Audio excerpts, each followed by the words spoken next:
Tom from the Metalhead Show here at Download Festival 2014 with Johnny from Nothing More. How's it going, Johnny? Excellent. Awesome.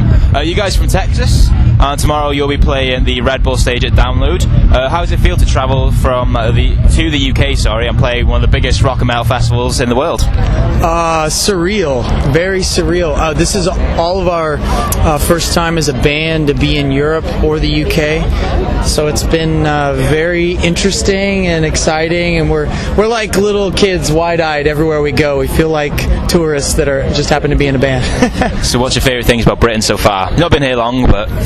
yeah, we haven't really got to do too much, honestly, but I like... we're staying in London right now at someone's house. It's actually our manager's cousin's house. Okay. So we've gotten to kind of just be in the middle of London and see all the culture and different... I don't know. It seems like to be a melting pot of a lot of different things, and we had some Indian food, which we don't have a lot of in Texas, so that was interesting. What did you think of it? Nice? The verdict is still out for me, but the rest of the band loved it. Yeah. There's a lot of flavors going on there. I'm not sure. So you guys have a new self-titled album coming out later this month. Can you tell me a little bit about it and why people should check it out when it's released? Yeah. This record is a lot of meat, and what I mean by that is a lot of, I think, artists over the last 5 years or so, because things have gotten more digital, a lot of artists have kind of shrunk things down and released singles and smaller EPs a lot of times.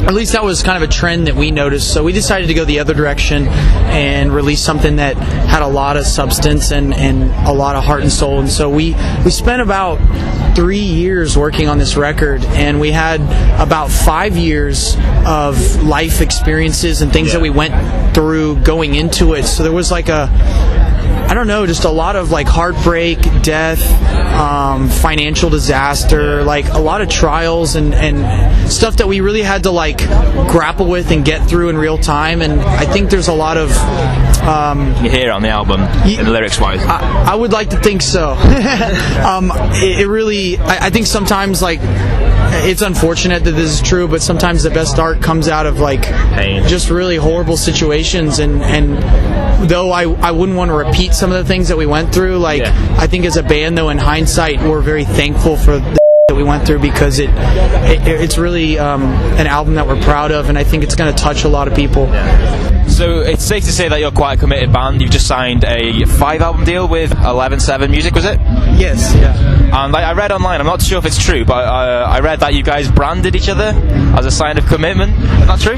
Yeah, that actually is true. It kind of sounds like a drunken frat boy thing to do, but when we first started, we got into a room together and pulled out a giant map, and we said, all right, are we doing this or are we not doing this? Like, and we were just very hardcore about it, and we looked each other in the eye, and we made it very clear that if any of us backed out or started a new band or did whatever and didn't put everything they had into this, we just felt like chances are it wouldn't work out, because every band we'd ever known in our lives, which have been a lot of bands, have failed in some way.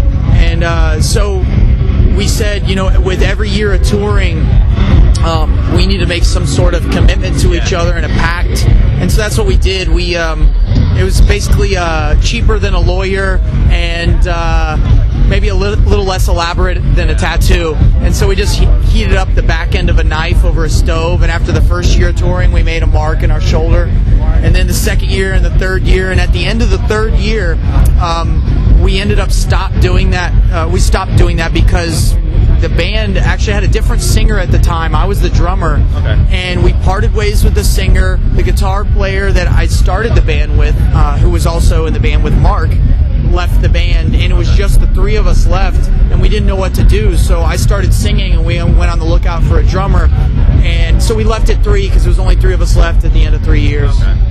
Awesome. Yeah, cheers for speaking to us, Johnny. Have a great show tomorrow. Thank you, man. Thanks for having me.